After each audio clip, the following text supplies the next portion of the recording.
تو اب وہ بہانے کرنے شروع ہو گئے واپسی پہ. کچھ جاتے ہوئے بہانے وہ کر رہے تھے کہ ہمیں نہ جہاد میں ساتھ لے کے جائے. یہ تو نہیں وہ کہہ رہے تھے کہ ہم نے جہاد نہیں کرنا, بس کہتے تھے بیوی بیمار ہے, کوئی کہتا تھا میرے بچے کا مسئلہ ہو گیا ہے, کوئی کہہ رہا ہے میری صحت ٹھیک نہیں ہے, اس طرح. تو جاتے ہوئے جو بہانے لگا رہے تھے اور جو واپسی پہ لگانے والے تھے, اب نبی علیہ السلام کو اللہ تعالیٰ نے وحی کے ذریعے پہلے ہی بتا دیا کہ یہ سارے فراڈی ہیں, جھوٹے ہیں, یہ اب آپ جب واپس جائیں گے نا پھر یہ بہانے کریں گے. یہ بھی رسول اللہ کے ہوتے ہوئے جنم لیے ہوئے تھے, اور حالت دیکھیں دنیا کی محبت کا غلبہ کہ رسول اللہ کے ساتھ غداری کی ان لوگوں نے. اوپر سے کلمہ پڑھ لیا, لیکن دنیاوی منفعت کی خاطر انہوں نے نبی علیہ السلام کے ساتھ جو ساتھ دینا چاہیے تھا, نبھانا چاہیے تھا, وہ نہیں نبھایا, اور ہمیشہ کی جہنم کمائی. اور سب سے بڑھ کر قیامت تک لعنتیں پڑ رہی ہیں. جب قرآن میں ہم ان کا ذکر کرتے ہیں, ان خبیثوں کا ذکر جو ہے وہ ان الفاظ کے ساتھ کرتے ہیں کہ یہ تھے دین کے غدار.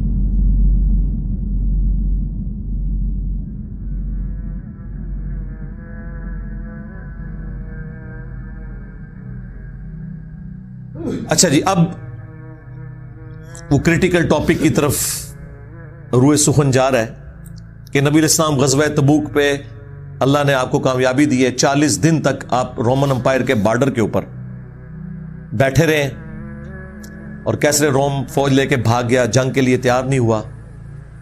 اب رسول اللہ کا اتنا روب پڑ گیا کہ 30,000 کی فوج جن کے پاس آلات جنگ بھی پورے نہیں ہیں, کئی لوگ ننگے پاؤں ہیں, اور سب سے بڑی سپر پاور 3 براعظموں پہ پھیلی ہوئی, جو اس زمانے کی ایسی بڑی سپر پاور کہ جس کے پاس سارا لیٹسٹ اسلحہ ہے, وہ 30,000 ان لوگوں سے بھاگ گئی ہے. تو آپ سمجھ سکتے ہیں کہ اس زمانے میں تو سارا سسٹم ہی یہی تھا. تو جتنے بارڈر پہ لوگ بیٹھے ہوئے تھے نا, قبائل اپنے اپنے چھوٹے چھوٹے علاقوں میں, رومن امپائر کے بارڈر پہ عرب کے علاقوں کے اندر, کچھ نے تو اسلام قبول کر لیا. جنہوں نے نہیں کیا نا, انہوں نے کہا کہ حضرت ہم آج کے بعد آپ ہمارے پیر و مرشد, ہم آپ کے ساتھ چلیں گے.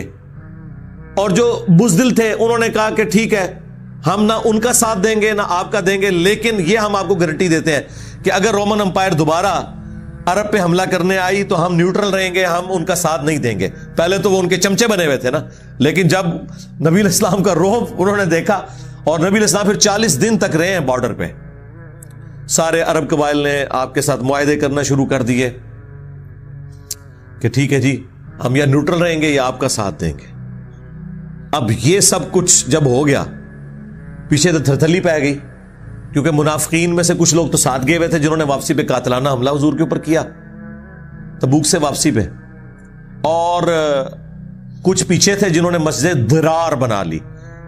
اردو میں ہم زرار پڑھتے ہیں, عربی میں ضرار, ضاد را الف را, اور ضاد کے نیچے زیر ہے. ضرار نقصان دینے والی, اللہ نے اس کا نام مسجد ضرار رکھا ہے. اور مسجد انہوں نے پیرلل میں مسجد نبوی کے بنائی.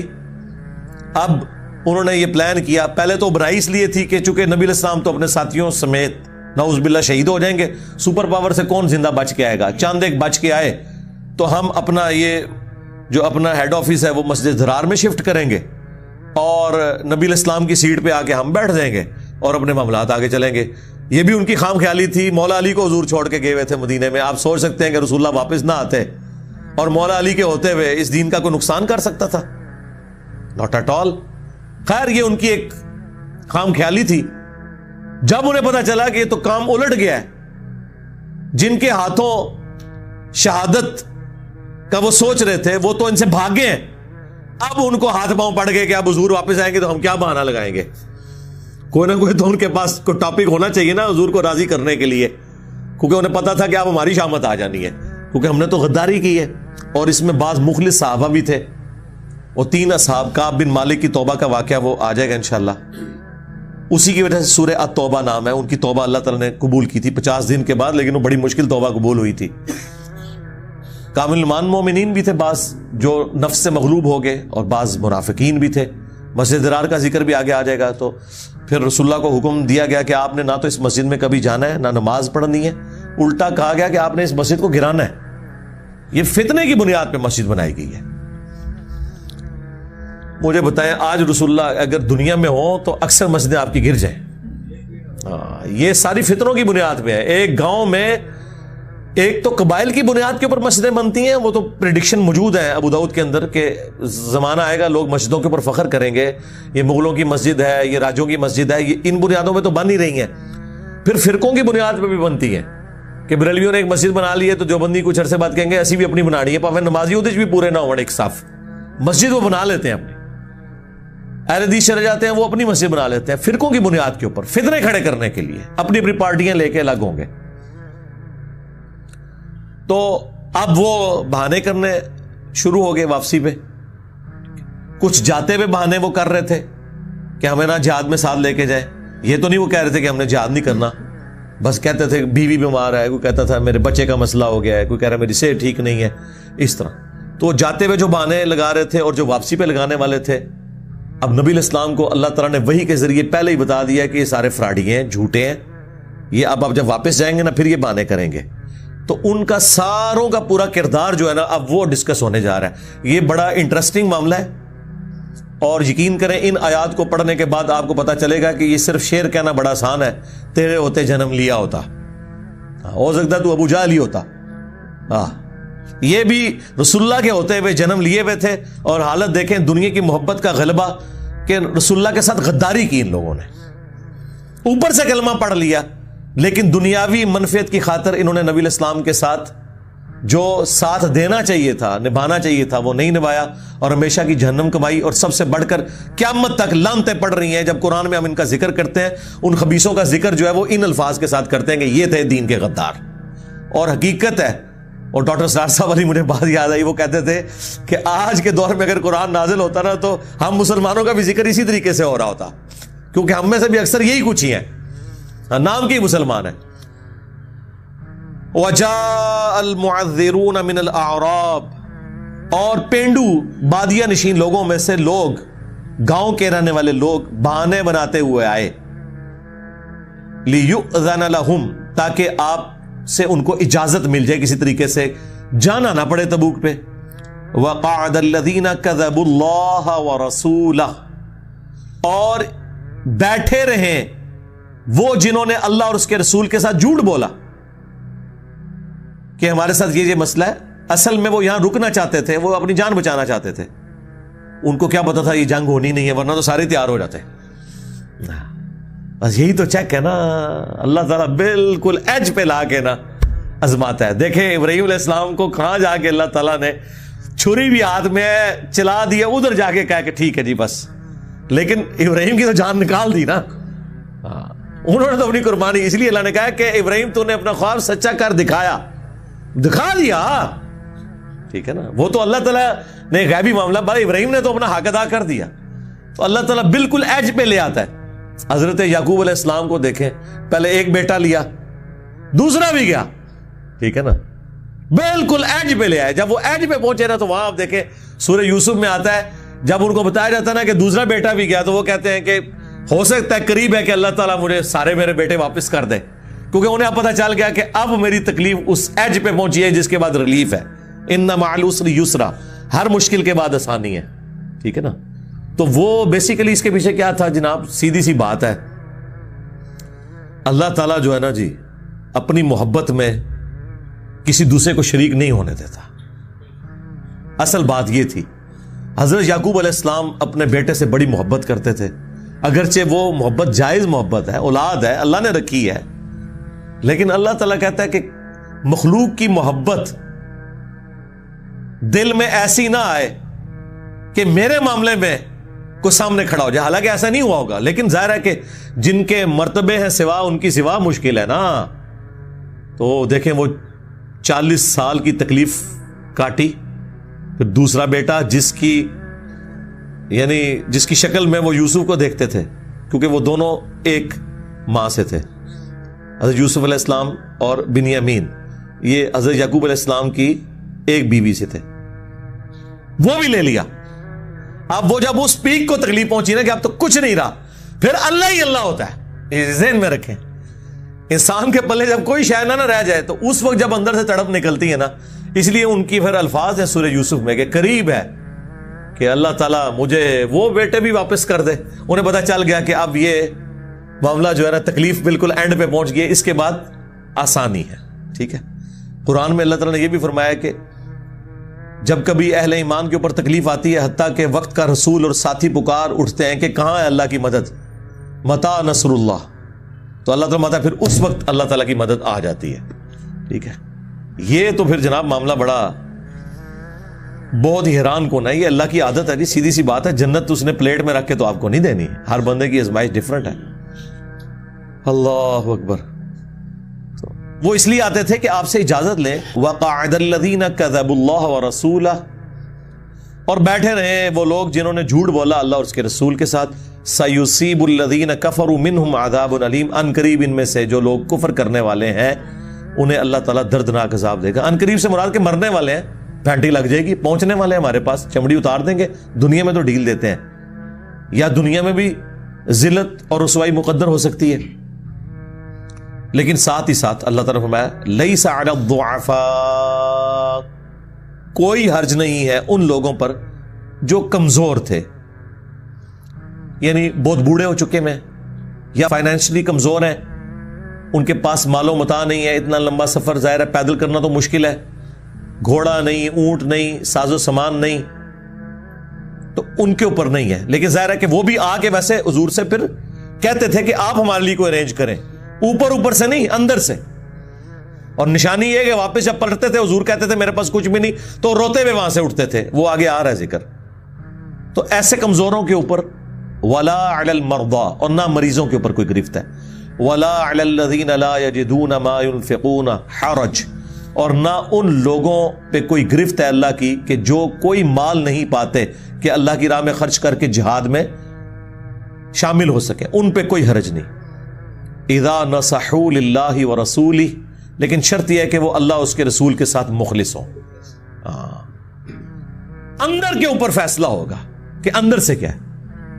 باہر تو بڑے بڑے لوگ نظر آتے ہیں جناب. وہ ڈاکٹر سراج صاحب فرمایا کرتے تھے کہ قیامت والے دن دنیا میں کئی مذہبی جماعتوں کے امیر جن کے ساتھ لوگوں نے اپنی جنت جوڑی ہوئی تھی ان کی مٹی پلید ہو رہی ہوگی. دنیا میں تو لوگ سمجھتے تھے کہ یار اگر کوئی دنیا میں چلتا پھرتا جنتی ہے تو یہ ہے. پتہ چلے گا وہ تو اس نے دنیا کمانے کا ذریعہ اس دین کو بنایا ہوا تھا، دین بیچ کے اپنی دنیا کما رہا تھا وہ. تو اینڈ رزلٹ تو یہی نکلنا ہے پھر. ما علی المحسنین من سبیل، اور نہ ہی نیکوکاروں کے اوپر کوئی الزام ہے، کوئی راستہ اللہ تعالیٰ ان پہ نہیں ڈھونڈے گا کہ ان کے اوپر کوئی گرفت کرے. ظاہر ہے مجبور تھے اس وجہ سے. واللہ غفور الرحیم، اور اللہ تعالیٰ بخشنے والا مہربان ہے. اب وہ شورا فاق آیت آ رہی ہے 92 نمبر سورہ التوبہ کی، جو میں اپنے 20 لیکچرز میں بیان کر چکا ہوں. کیا سوز و گداز ہے اس آیت کے اندر. اللہ اکبر. وَلَا عَلَى الَّذِينَ إِذَا مَا أَتَوْكَ، اور نہ ان لوگوں کے اوپر کوئی اللہ تعالیٰ الزام دھرتا ہے کہ جو آپ کے پاس اس حال میں آتے ہیں لِتَحْمِلَهُمْ، کہ آپ انہیں کوئی سواری ایسی دے دیں کہ جو غزوہ تبوک میں آپ کے ساتھ شامل ہو سکے. قُلْتَ لَا أَجِدُ مَا أَحْمِلُكُمْ عَلَيْهِ، تو اے نبی آپ ان سے کہتے ہیں دیکھو میرے پاس تو کوئی ایسی سواری نہیں ہے، میرے پاس اتنا مال نہیں کہ میں تمہیں فائنینشلی سپورٹ کر سکوں کہ تم میرے ساتھ جہاد میں جاؤ. آپ ذرا ان لوگوں کی غربت کا حال دیکھیں یار. غریبوں کے بچے نہیں ہوتے ہیں، غریبوں کی بیویاں نہیں ہوتی ہیں، غریبوں کے ماں باپ نہیں ہوتے ہیں، لیکن ایمان کا لیول دیکھے کہ سواری بھی نہیں ہے سوار ہونے کے لیے. تو پیچھے گھر میں انہوں نے کیا کسی کو دے کے جانا تھا، بیوی بچوں کو اللہ کے سارے چھوڑ کے جا رہے ہیں. اچھا یہ وہ ساری باتیں ہیں جو سنا کے آپ کو تبلیغی جماعت والے بسترے اٹھا کے تو اپنے بابوں کی کتابیں پڑھانے کے لیے رائے لے جاتے ہیں نظام دین. شرم بھی نہیں آتی. ان آیات کا کیا لینا دینا، یا اس طرح کی تکلیف کا کیا لینا دینا تمہارے بزرگوں کی کتابوں کے ساتھ، تمہارے بزرگوں کے نظریات کے ساتھ، تمہارے بزرگوں کی کہانیوں کے ساتھ. یار یہ تو کمیٹڈ لوگ تھے، قرآن و سنت پہ عمل کرنے والے تھے. تم تو صرف زبانی کہتے ہو کہ اللہ کے احکامات کو نبی کے طریقوں پہ پورا کرنا ہے. تو سرکار پھر اس کا اینڈ رزلٹ یہ ہونا چاہیے کہ اعلان کرنے کے بعد قرآن میں سے درس ہو رہا ہو اور نبی کا طریقہ بخاری مسلم سے نماز کا طریقہ تم لوگوں کو بتا رہے ہو. تو دیکھو کیسے چہرے بگڑتے ہیں. وہ آیتیں یہ پڑھ رہے ہوتے ہیں. تو نبی تم ان سے فرماتے ہو میرے پاس کوئی ایسی چیز نہیں ہے کہ میں تمہیں سواری کے لیے دوں اور تم میرے ساتھ جہاد میں شامل ہو جاؤ. تولوا واعینہم تفیض من الدمع, تو وہ اس حال میں آپ سے واپس پلٹ رہے ہوتے ہیں کہ ان کی آنکھیں آنسوؤں سے تر ہوتی ہیں. یعنی یہ ہے کیفیت بندے کی اسی وقت ہوتی ہے جب اندر سے وہ تیار ہوتا ہے, ورنہ تو کہ ٹھیک ہے میں کام پا چھڑا ہے, حاضری لو آ چھڑی. یہاں بھی لوگ کہتے ہیں نا بغیر وضو کے جنازہ پڑھتے کہتے ہیں حاضری لگ گئی, میت پہ چلے جاتے حاضری لگ گئی. اور ماں باپ بچپن سے ٹریننگ یہ کر رہے ہوتے ہیں پتر مل کے آئی, خالی جنازہ نہ پڑھ کے آ جائیں, مل کے بھی آئی ہوتے تاکہ انہوں پتہ لگے. پھر لوگوں نے بے وضو جنازے پڑھنے ہیں نا. یہ آپ کے جتنے پولیٹیشنز ہیں اکثریت صحافی حضرات بغیر وضو کے پڑھتے ہیں, کیونکہ وہ جنازہ پڑھنے تو گئے نہیں ہوتے, دنیا داری نبھانے گئے ہوتے ہیں. اور اکثر جن کا پڑھ رہے ہوتے ہیں نا وہ اس قابل ہیں کہ ان کا بغیر وضو کا ہی پڑھا جائے. انہوں نے پوری زندگی اللہ کو کوئی سیریس نہیں لیا ہوتا, تو اللہ تعالیٰ ان کو ان دعاؤں سے بھی محروم کر دیتا ہے. بھئی انہوں نے کیا کنٹریبیوٹ کیا ہوتا ہے, یہی کچھ ہی ہوتا ہے نا. اور پھر آپ جب دفنانے کے لیے جائیں تو ہر بندے کا موبائل بول رہا ہوتا ہے, کسی کو کوئی واٹس ایپ کوئی میسج آیا ہوتا ہے وہ سائڈ تو لگا ہوتا ہے. اندازہ کریں, حالانکہ ایک دن پہلے وہی لوگ ان کے ساتھ 3-3 4 موبائل لے کے پینٹوں میں گھسائے ہوئے اور کوٹ کے اندر گھسائے ہوئے, ان کو پتا ہے کہ ہمارے ساتھ تھے 2 دن پہلے یہ کر رہے تھے اور 2 دن بعد میں بھی اس قبر میں اتر سکتا ہوں. نہ بولنے شاہ ایسا مرنا نہ ہی غور پہ آئے کوئی اور. ہاں تو عبرت تو حاصل کرنی چاہیے. اور پھر جنازوں کے اندر ایک دن میرے والد صاحب ایک جنازے میں گئے اور دیکھیں 2 مہنگے موبائل, میرا خیال ہے وہ پاکستانی لاکھ روپے سے اوپر کے تھے, دونوں موبائل جناب انہوں نے اس میں ڈالے ہوئے اپنے کوٹ کے اندر. ٹھیک ہے, گھر واپس آئے تو دونوں ہی نکال لیے کسی نے جنازے میں سے. یہ نہیں ہے کہ وہ کسی کوئی پارٹی میں گئے ہوئے ہیں کہیں گئے ہوئے ہیں. آپ اندازہ کریں جب جنازہ پڑھنے والے لوگ اپنے سامنے میت دیکھ رہے ہیں, لیکن نہیں, وہ آپ کو پتا ہے جب وہ میت کا منہ دکھایا جاتا ہے تو بندے پہ بندہ چڑھا ہوتا ہے. اس وقت اگر آپ کے کوٹ میں کوئی چیز رکھی ہوئی ہے تو کوئی نکال کے بھی لے جائے, کیا پتا چلتا ہے. یہ حالت ہوتی ہے لوگوں کی. تو کوئی فرق نہیں پڑتا جب تک کہ اندر انسان کا ٹھیک نہ ہو. جن کا اندر ٹھیک ہے تو وہ اللہ تعالیٰ مارا کہ وہ اس حال میں پلٹتے ہیں کہ ان کی آنکھیں آنسوؤں سے تر ہوتی ہیں. حزنن اللہ یجدوا ما ينفقون, اس غم کے سبب کہ وہ کوئی ایسی چیز نہیں پاتے کہ اللہ کی راہ میں خرچ کر سکے. یہ سورہ التوبہ کی آیت نمبر 92 اس بات پہ گواہ ہے کہ رسول اللہ کی زندگی میں کبھی ایسا نہیں ہوا کہ آپ اوپر دیکھیں تو سونا, نیچے دیکھیں تو سونا, دائیں دیکھیں تو سونا, بائیں دیکھیں تو سونا. ہاں, ورنہ مجھے بتائیں ان سے زیادہ کون حقدار تھا.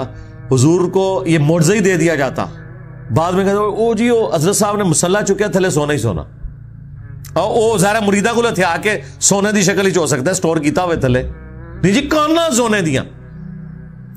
اور سرکار پاکستان کے پاس اور دنیا کے درجنوں ممالک کے پاس یہ ٹیکنالوجی نہیں ہے کہ سونے کو کانوں کی شکل میں نکال کے علیحدہ کر سکیں. چند ایک کمپنی ہے, ورنہ ہم نے نکال نہ لیا ہوتا بلوچستان کا سونا. لوگ سمجھتے ہیں کہ وہ جس طرح سنیارے کی دکان پہ کان ہوتی ہے اس طرح وہ نہ زمین کھوتے ہیں سونا پڑا ہوتا ہے. اس سے ان کی جہالت کا اندازہ لگا لیں جی. مسلح چوکے کان نہ سونے دیا, اس طرح کی کان دے اس پلانٹ ارتھ کوئی نہیں ہوتی ہے. کولو ایک سٹوری بنائی ہوئی ہے. پھر پرانے بزرگوں کا, وہ جی ایک بزرگ تھے ان کے پاس کوئی ایسا فارمولا تھا کہ وہ سونا بنا لیتے تھے. سرکار سونا ایسی دھات ہے جو کسی دھات سے بن نہیں سکتی.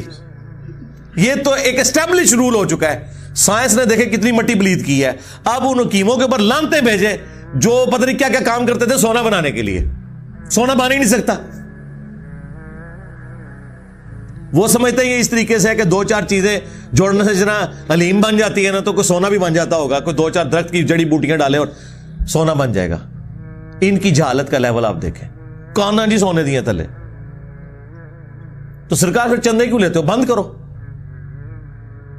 تو یہ جب اپنے بزرگوں کے بارے میں کلیم کرتے ہیں نا کہ جی وہ ان کو استنجے کے ڈھیلے نہیں مل رہے تھے تو وہ جس چیز کو وہ ہاتھ لگاتا تھا وہ بندہ، اور وہ واقعہ شروع کر رہے ہیں جی اس بندے کو نا فارمولا وہ ڈھونڈنے آیا تھا جس کے ذریعے سونا بنایا جا سکتا ہے، سنیاسی بابا، وہ بھی جھوٹا، بزرگ بھی جھوٹا، بیان کرنے والا بھی جھوٹا، ٹھیک ہے نا، یہ ان لوگوں کی حالت ہے۔ انما السبیل علی الذین یستأذنونک، گرفت تو صرف ان لوگوں کے اوپر ہے جو آپ سے اجازت لیتے ہیں، وہم اغنیاء، جبکہ اللہ تعالیٰ نے انہیں مال و دولت دیا ہوا ہے، اب تو ان کے پاس تو بہانہ ہی کوئی نہیں ہے، مال بھی، صحت بھی، پیچھے بھی بچوں کو خرچہ بھی دے کے جا سکتے ہیں صرف جان بچانے کی خاطر۔ میں نے آپ کو غزوہ تبوک کے حوالے سے سورہ توبہ کے سٹارٹ میں بتایا تھا کہ یہ پہلا غزوہ تھا جس پہ نفیر عام ہوئی تھی کہ جو استطاعت کے باوجود شریک نہ ہو سکا وہ منافق تصور ہوگا۔ اس سے پہلے جتنے جہاد اور قتال ہوئے ہیں نا وہ آپشنل تھے، غزوہ بدر، احد، خندق، اس میں نفیر عام کی جاتی تھی کہ جس نے جانا ہے وہ چلے، جس نے نہیں جانا نہ جائے۔ لیکن تبوک چونکہ ایک بڑی جنگ تھی، مین پاور چاہیے تھی، یہاں پہ یہ تھا کہ صرف منافق ہی پیچھے رہے گا، اور یہ بیسیکلی چونکہ حضور دنیا سے جانے والے تھے، اللہ تعالیٰ نے نا کامل الایمان مومنین کو دکھانا تھا کہ جس کی زندگی میں فرق نہ پڑے رسول اللہ کے ساتھ رہ کے بھی نہیں پڑتا، تو دیکھ لو تمہارے اندر ہی وہ گھسے ہوئے ہیں، حاجی نمازی لمبی داڑھیوں والے جو جمعے والے دن بھی سب سے پہلی صف میں بیٹھے ہوتے ہیں، لیکن جب جہاد کی باری آئی ہے تو نکل گئے، مشکل وقت آیا تو اللہ تعالیٰ مارا ہے کہ اللہ کی گرفت تو ان کے اوپر ہے جو مالدار ہونے کے باوجود، حالات و واقعات فیوریبل ہونے کے باوجود آپ سے آ کے اجازت طلب کرتے ہیں کہ یا رسول اللہ ہمیں چھوڑ دیں آپ۔ رضوا بأن يكونوا مع الخوالف، وہ بس اسی پہ راضی ہو گئے کہ ہم بھی پیچھے رہ جانے والوں میں شمار ہو جائیں۔ پیچھے رہنے والے کون سے؟ اب اس میں ایک لطیف سا اشارہ ہے جو قبائلی لوگوں کے لیے ایک بڑی تکلیف دہ چیز تھی۔ وہ کہتے تھے جو جہاد سے پیچھے ہٹتا ہے وہ عورت ہوتی ہے، عورتیں بزدل ہوتی ہیں، حالانکہ یہ بھی ایک اس طریقے سے کسی جینڈر کی توہین نہیں کرنی چاہیے، وہ اللہ تعالیٰ نے انہیں نیچرل ایسا بنایا، ظاہر ہے ان کی ذمہ داری ڈیفرنٹ ہے، ٹھیک ہے۔ اب عورت جو ہے وہ پریگنینسی کی تکلیف سے گزرتی ہے، مرد کوئی گزر کے بتائے، لگ پتہ جائے گا اسے، ٹھیک ہے۔ جو کہتے ہیں نا جی عورتیں یہ ہیں تو پھر مرد بھی کوئی تکلیف گزار کے بتا سکتا ہے؟ نہیں۔ ایک بیمار عورت پورے گھر کو سنبھالتی ہے، اور پورا گھر مل کے ایک بیمار عورت کو نہیں سنبھال سکتا۔ میں نے تو یہ تجربہ کیا ہے، سیدھی سی بات ہے، اٹھا نہیں جاتا۔ وہ بیماری کے عالم میں، بخار کے عالم میں، بچوں کو اسکول بھی بھیجتی ہے، کپڑے بھی دھوتی ہے، خاوند کے لیے ناشتہ بھی بناتی ہے، ٹھیک ہے، خاوند پھر بھی کتے آرا کے پہنتا ہے کار۔ تو مجھے بتائیں عورت زیادہ مضبوط ہے کہ مرد؟ دیکھیں اس معاملے میں دیکھیں تو عورت مضبوط ہے۔ ہاں قتال اور جہاد کے معاملے میں اللہ تعالیٰ نے اسے جسم کے طور پہ ویسا سٹرانگ نہیں بنایا، یہ اس کی کوئی کمزوری نہیں ہے، لیکن عرب کے لوگ چونکہ یہ بڑا اپنے لیے گالی تصور کرتے تھے، یہ تو زنانی نکلا جی، یہاں بھی کہتے ہیں چوڑیاں تو نہیں پہنی ہوئی، تو اللہ تعالیٰ نے اسی طرف ان کو ٹونٹ کروائی ہے کہ یہ تو راضی ہو گئے کہ پیچھے رہ جانے والوں کے ساتھ زنانیاں ہی نکلیاں۔ اب اس میں کوئی عورتوں کی توہین کرنا مقصود نہیں تھا، یہ ذہن میں رکھیے گا، یہ ان کو بتانا تھا کہ جو تم گالی سمجھتے تھے نا دوسروں کے حق میں، آج اسی گالی کا شکار تم خود ہو گئے ہو، پیچھے رہ جانے والوں میں ہو گئے ہو۔ کن میں؟ بوڑھے، عورتیں، مریض، بچے، جڑے ہوتے آؤ، جڑے نہ نکلے تسی تو کہتے ہیں مرد کا بچہ اونے پھر تسی نکلے۔ تو اب یہ ساری اتنی ساری باتیں کرنے کی ضرورت نہیں تھی، اللہ تعالیٰ کا مزاج نہیں ہے، گفتگو بڑے لطیف انداز میں کسی تک میسج پہنچانا ہوتا ہے، اور بڑا اچھا ان کو صحیح چوٹ لگی جا کے، یہ پیچھے رہ جانے والوں میں شامل ہو گئے۔ وَطَبَعَ اللَّهُ عَلَىٰ قُلُوبِهِمْ، اور اللہ نے ان کے دلوں کے اوپر مہر لگا دی، فَهُمْ لَا يَعْلَمُونَ، پس وہ کچھ نہیں جانتے، یعنی انہیں پتہ نہیں کہ اب اس کا اینڈ رزلٹ کیا ہونے والا ہے۔ دنیا میں تو ذلت اٹھائی اس بدنامی کی شکل میں کہ اللہ کے نبی علیہ السلام کو اللہ نے بغیر جنگ کے غزوہ تبوک میں فتح دے دی، اور اب تمہاری حالت یہ ہے کہ تم لوگ تو کنکلوڈ کر بیٹھے تھے کہ اب پیچھے ہم سب کچھ سنبھالیں گے اور رسول اللہ واپس آ گئے، تو اب دیکھو تمہارے ساتھ کیا ہونے والا ہے۔ یہاں پہ ہمارا پارہ نمبر 10 مکمل ہوا، اور 11ویں پارے کی پہلی آیت وہ واپسی پہ اب کیا ہونا ہے حضور کو پہلے وحی کے ذریعے بتایا جا رہا ہے کہ اب آپ مینٹلی تیار ہو جائیں، یہ کریں گے اور آپ نے ان کے ساتھ اس طریقے سے بہیو کرنا ہے. یہ تھا وہ چیز جو وحی کے ذریعے اللہ کے نبی کو بتائی گئی. نبی علیہ السلام کو یہ ساری گیم نہیں پتا تھی. وہ بخاری مسلم میں 3 اصحاب کی توبہ کا جو واقعہ آگے چل کے آئے گا، جس کی وجہ سے اس کا نام سورہ توبہ ہے، اس میں کعب بن مالک کہتے ہیں کہ اتنے زیادہ لوگ تھے، 30,000 لوگ تھے، اور رجسٹر میں نام لکھوائے جا رہے تھے کہ اس میں اگر کوئی بندہ ایک آدھ سکپ ہونا چاہتا نا تو پتہ نہیں چلتا تھا جب تک کہ وہ خود نہ آ کے بتا دے. وہ ہزاروں کو اس وقت کوئی کمپیوٹر ڈیٹا تو نہیں تھا، نہ کوئی ویڈیو فلم بن رہی تھی. ہاں جو ڈومیننٹ لوگ ہیں وہ تو نظروں میں آ جاتے تھے، عام بندے کا کیا پتا چلتا ہے. اور اس میں الفاظ ہیں، وہ کہتے ہیں جب تک کہ اللہ تعالیٰ اپنے نبی کو بتا نہ دے. تو وہ کہتے ہیں میں نے بھی ارادہ کیا کہ میں تو چونکہ اب پیچھے رہ گیا تھا. اچھا وہ پیچھے اس وجہ سے نہیں رہے تھے کہ ان کا جانے کا ارادہ نہیں تھا، بس وہ تھیندے تھیں گے. انہوں نے کہا میرے پاس اچھی سواری تھی، سارے حالات و واقعات فیوریبل تھے. میں نے کہا کہ انہوں نے تو آہستہ آہستہ کچھوے کی چال سے چلنا ہے، ظاہر ہے ہر طرح کے لوگ ہیں ساتھ، تو میں کچھ دنوں بعد تسلی سے نکلوں گا، تھوڑا لاکھ سیدھا کر لاں، ٹھیک ہے، تسلی سے نکلوں گا. اور وہ کہتے ہیں اس سے پہلے میں کبھی اتنا خوشحال بھی نہیں تھا، اللہ تعالیٰ نے میری فصل بھی اچھی کر دی تھی، لیکن میں نے کہا میرے پاس تیز گھوڑے والی سواری ہے، میں پیچھے سے جا کے شامل ہو جاؤں گا، 2-3 دن بعد نکلتا ہوں. وہی ہوا، 3 دن 4 دن، ہفتہ 2 ہفتے. پھر اب ان کے دماغ میں یہ آنا شروع ہو گیا کہ ابھی میں نکلوں بھی تو پہنچ نہیں سکتا، پیچھے رہ گئے. اور جب حضور کے واپس آنے کا وقت قریب آیا تو اب کہتے ہیں میرے اندر کشمکش شروع ہوگی کہ اب میں کیا کروں گا، حضور کے سامنے کیا بہانہ رکھوں گا. کہتے ہیں میں نے ایک ارادہ کیا کہ جس طرح باقی لوگ جھوٹ بول رہے ہیں نا، میں بھی جا کے جھوٹ بول دوں کہ میری بیوی اچانک بیمار ہو گئی تھی. اور اس میں آگے الفاظ ہیں بخاری مسلم کے کہ نبی علیہ السلام کو نہیں پتا چلتا تھا جب تک کہ اللہ تعالیٰ وحی کے ذریعے آپ کو بتانا دے. لہٰذا میں نے بھی ارادہ کیا کہ میں بھی حضور کے ساتھ جھوٹا بہانہ کر دوں، لیکن پھر مجھے خیال آیا کہ اگر میں نے جھوٹ بولا بعد میں اللہ تو حضور کو بتا ہی دے گا. یہ الفاظ ہیں سرکار. علم غیب کا عقیدہ صحابہ کو کلیئر تھا کہ حضور کو نہیں پتا چلتا تھا جب تک وحی نازل نہ ہو. اور وہ کہتے تھے میں نے بھی ارادہ کیا کہ میں بھی جھوٹ بول کے حضور سے جان چھڑا لوں، لیکن مجھے خطرہ تھا بعد میں وحی نازل ہو گئی اور حضور کو بتا دیا گیا کہ یہ جھوٹ بول کے گیا ہے. تو کہتے ہیں پھر میں نے ہمت کر کے جا کے حضور کے سامنے سچ بولا. اس سچ کی تکلیف وقتی طور پہ انہوں نے کاٹی، لیکن ہمیشہ کے لیے ان کی توبہ قرآن میں آ گئی ہے. دیکھ لیں، سچ کی وجہ سے وقتی طور پہ تکلیف کاٹنی پڑتی ہے، لیکن بعد میں اللہ تعالیٰ ایسا سکون دے دیتا ہے انسان کو خود بھی. وہ 50 دن جو ان کے اوپر قیامت کے دن گزرے ہیں، وہ انشاءاللہ میں کوشش کروں گا ورڈ بائی ورڈ حدیث آپ کو بیان کروں کہ کس تکلیف میں انہوں نے گزارے ہیں. جو 50 دن حضور نے ان کا بالکل سوشل بائیکاٹ کر دیا تھا. اللہ تعالیٰ نے نبی علیہ السلام کو وحی کے ذریعے بتایا کہ ان کے ساتھ سوشل بائیکاٹ کرو. اینڈ پہ تو یہ کہہ دیا کہ بیوی بھی نہیں ان کے ساتھ رہے گی، اکیلے رہیں. نماز پڑھنے جاتے تھے، کوئی نہ کوئی سلام کرتا تھا، نہ کوئی آگے بات لے کے چلتا تھا، بالکل بائیکاٹ ہوا تھا. اس سے بڑھ کے پھر وہ رومن امپائر کی طرف سے ایک لیٹر بھی آ گیا کہ تمہارے ساتھی نے تمہیں چھوڑ دیا تو تم ہمارے پاس آ جاؤ. ٹھیک ہے، ہم میں سے کوئی ہوتا تو کہتا ہے دیکھ لو یا رسول اللہ، ہاں آفر آئی جے منو، لیکن میں تہاڈا مخلص ہاں، یہی کہتے ہیں نا. اور اس کے ذریعے بلیک میل کرتا کوئی رسول اللہ کو جا کے. انہوں نے نبی علیہ السلام سے اس کا ذکر تک نہیں کیا، خود رونا شروع کر دیا کہ یار میں اس لیول پہ گر گیا ہوں کہ کافر مجھے اپنی طرف بلا رہے ہیں. ہونا تو چاہیے تھا کہ وہ لیٹر لے کے جاتے، دیکھ لیں حضور میری کیا ورت ہے، میرے لیے کوئی معافی نامہ کر دے، نہیں تو میرے پاس آپشن موجود ہے. لیکن منافق نہیں تھے نا، مومن تھے. ایون احسان بھی نہیں جتایا، تندور میں پھینک دیا خط، اور اس کا ذکر بھی نہیں رسول اللہ کے ساتھ کیا کہ حضور کا دل نہ کہیں دکھے. یہ ایمان کا لیول تھا. پھر جا کے وہ میں نے بتایا نا، جب بالکل ایج پہ بندہ پہنچتا ہے نا، پھر آیات نازل ہوئی اور اللہ تعالیٰ نے ان کی توبہ قبول کی. اسی توبہ کی وجہ سے اس سورت کا نام التوبہ ہے. ویسے تو ننگی تلوار ہے پوری سورت، ناہدہ التوبہ ہے. ٹھیک ہے، ویسے ایک نام ہے. دوسرا جو اس کا نام ہے بہت کم لوگوں کو پتا ہے، وہ سورہ برا، اعلان بیزاری ہے اللہ اور اس کے رسول کا منافقین اور کافروں کے اگینسٹ.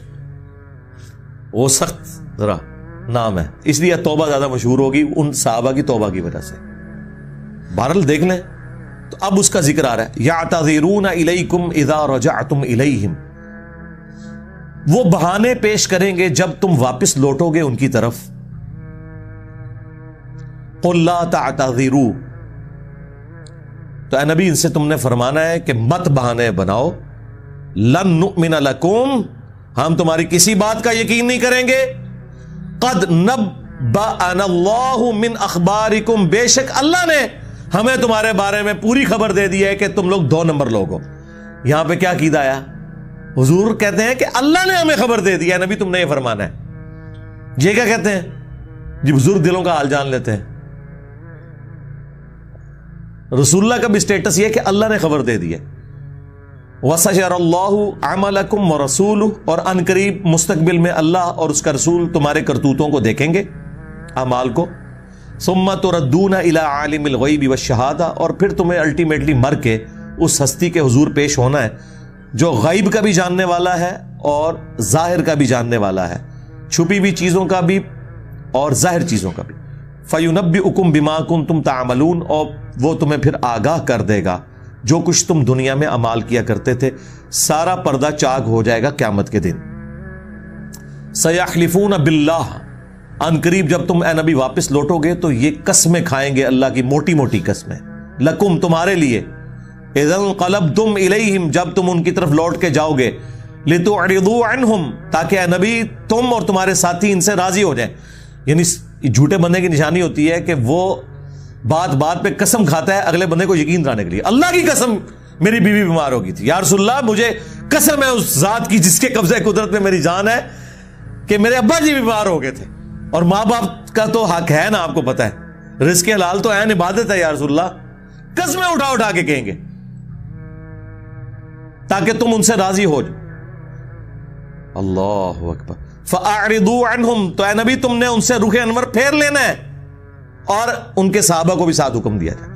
اِنَّهُمْ رِجْسٌ، یہ پلید لوگ ہیں، وَمَأْوَاهُمْ جَهَنَّمْ، اور ان کا ٹھکانہ ہے جہنم، جَزَاءً بِمَا كَانُوا يَكْسِبُونَ، اور یہ بدلہ ہے ان کے ان کرتوتوں کا جو انہوں نے کیا ہے۔ یار اللہ بڑا ڈاٹا ہے، سیدھی سی بات ہے۔ اگر آپ اللہ کی طرف جائیں تو اللہ سے بڑھ کر غفور الرحیم نہیں ہے، اور اگر آپ اللہ کے ساتھ غداری کرتے ہیں تو دیکھ لیں اللہ تعالیٰ اپنے پیغمبر ان کے ساتھیوں کو بھی کہہ رہے ہیں خبردار یہ پلید لوگ ہیں، ان کی بات بھی نہیں سننی آپ نے۔ یحلفون لکم لترضوا عنہم، یہ قسمیں کھائیں گے تاکہ اے نبی اور ان کے صحابہ تمہیں یہ راضی کر لیں۔ اللہ اکبر۔ فَإِن تَرْضَوْا عَنْهُمْ، اور اگر یہ اپنی جھوٹی قسموں سے اپنے معصوم چہروں سے آپ کو دھوکہ دے کے راضی کر بھی لیں، فَإِنَّ اللَّهَ لَا يَرْضَىٰ عَنِ الْقَوْمِ الْفَاسِقِينَ، اللہ کو یہ فاسق لوگ راضی نہیں کر سکتے۔ یعنی اے نبی اگر تم اور تمہارے سارے ساتھی بھی ان سے راضی ہو جائیں، میں نے راضی نہیں ہونا، مراد کیا؟ کوئی اینڈ رزلٹ تو نہیں، جب تک اللہ نہ راضی ہو اس کے پیغمبر کے راضی ہونے سے یا اس کے اصحاب کے راضی ہونے سے کوئی فرق پڑ سکتا ہے؟ دنیا میں فرق پڑ سکتا ہے کہ دنیا میں کوئی کہے کہ جی بڑا بندہ اگر راضی ہو گیا ہے، اللہ کے ہاں تو بھائی دلوں کے اوپر فیصلے ہونے ہیں کہ اندر سے کس نے ایمان قبول کیا ہے۔ تو اے نبی تم راضی بھی ہو جاؤ، تمہارے ساتھی بھی راضی ہو جائیں، تب بھی اللہ ان سے راضی نہیں ہوگا۔ اب یہ تو کہتے ہیں جی خدا کا پکڑا چھڑائے محمد، محمد کا پکڑا چھڑا کوئی نہیں سکتا، تو یہ تو نبی الاسلام بھی راضی، ان کے صحابہ بھی راضی، اللہ کہہ رہے میں راضی نہیں ہوں گا۔ اب ہونا تو چاہیے تھا کہ جب نبی الاسلام راضی ہو گئے اور ان کے ساتھی راضی ہو گئے تو اللہ بھی راضی ہو جائے۔ تو اس کا جواب کیا دیا جائے گا؟ نہیں، وہ اس لیے اللہ تعالیٰ راضی نہیں ہوگا کہ وہ جھوٹ بول رہے ہیں حضور سے۔ اچھا اگر وہ حضور سے جھوٹ بول رہے ہیں تو حضور کیوں راضی ہو گئے؟ کیا نبی الاسلام کو علم غیب نہیں ہے؟ نہیں سرکار، علم غیب نہیں ہے، نبی الاسلام تو ظاہر کے اوپر فیصلہ کرتے ہیں۔ بخاری مسلم دونوں میں حدیث ہے، تم میں سے کوئی شخص چرب زبان ہوتا ہے، اپنا مقدمہ بڑے اچھے طریقے سے میرے سامنے پیش کرتا ہے اور میں اس کے حق میں بھی فیصلہ کر دوں، تب بھی وہ آگ کا ٹکڑا گھر لے کے جا رہا ہے اگر میں نے بھی اس کے حق میں فیصلہ کیا ہے اور وہ ہے جھوٹا، کیونکہ میں نے تو ظاہر کے اوپر فیصلہ کرنا ہے، الا یہ کہ اللہ کے نبی کو وحی کے ذریعے بتا دیا جائے وہ الگ بات۔ سرکار یہ کتابوں کا خدا ہے، اور ایک وہ تعارف کروایا جاتا ہے کہ جی وہ 70 ماہوں سے زیادہ پیار کرنے والا ہے، یعنی مراد یہ کہ کوئی نماز روزہ کرنے کی ضرورت ہی نہیں ہے، بس وہ تیار بیٹھا ہوا ہے کہ ایک بار اس کو پکارو تو وہ آپ کو جنت میں بھیج دے گا۔ یہ کائنات اس نے اس لیے بنائی ہے کہ بدماشیاں کرو، لوگوں پہ ظلم کرو، اللہ کے باغی بن کے رہو، اور اینڈ پہ وہ کہ خیر ہے خیر ہے میرا نام لیوا تو تھا، تجھے میں چھوڑ دوں. سرکار جو نام لیوائے ہیں ان کی نہیں یہاں پہ بخشش ہو رہی. کیا نبی تم بھی راضی ہو جاؤ, تمہارے ساتھی بھی راضی ہو جائیں. تب بھی یہ جو انہوں نے تم لوگوں کے ساتھ غداری کی ہے اور اللہ تعالیٰ کے ساتھ غداری کی ہے, ان کی کوئی بخشش نہیں.